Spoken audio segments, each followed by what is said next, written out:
कि हे नाथ, मैंने क्यों यह व्रत किया था, यह सब आपके मुख से सुनना चाहती हूँ। उत्तर की ओर रमणीक पर्वत और पर्वतों में श्रेष्ठ हिमवान नामक पर्वत है। उसके आसपास तरह तरह की भूमियां हैं, तरह तरह के वृक्ष हैं, लगे हुए हैं। नाना प्रकार के पक्षी और पशु विचरण करते हैं, निवास करते हैं। वहां पहुंचकर गंधर्व गाते हैं और अप्सराएं नाचती हैं। उस पर्वतराज में कितने ही शिखर ऐसे हैं कि जिनके स्फटिक रत्न और वैदुर्य मणि आदि की खानें भी भरी हैं। यह पर्वत ऊंचा है तो इतना अधिक है कि मित्र के घर की तरह समझकर आकाश का स्पर्श किए रहता है।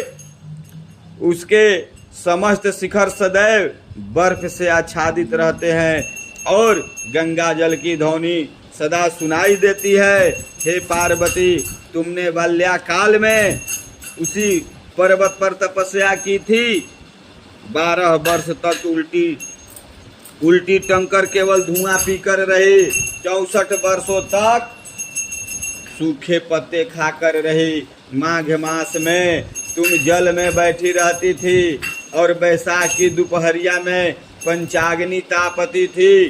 श्रावण महीने में जल बरसता तो तुम भूखी प्यासी रहकर मैदान में बैठी रहती थी। तुम्हारे पिता इस तरह के कष्ट सहन को देखकर बड़े दुखी हुए। वे चिंता में पड़ गए कि मैं अपनी कन्या किसको दूं।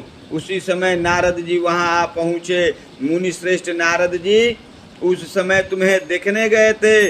नारद जी को देखकर गिरि ने अर्धपाद्य आसन आदि देकर उनका पूजा की। हिमवान बोले कि हे स्वामी, आप किस लिए आए हैं? मेरा अहोभाग्य है, आपका आगमन मेरे लिए अच्छा है। तब नारद जी ने कहा कि हे पर्वतराज, सुनो, मैं भगवान विष्णु का भेजा हुआ आपके पास आया हूँ।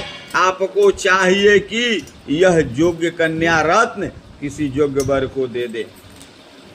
तब भगवान विष्णु के समान योग्य वर ब्रह्मा, इंद्र और शिव, इनमें से कोई नहीं है। इसलिए मैं यही कहूँगा कि आप अपनी कन्या भगवान विष्णु को ही देवें।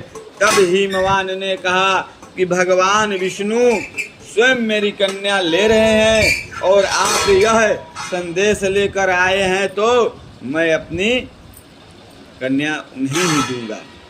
तब हिमवान की इतनी बात सुनकर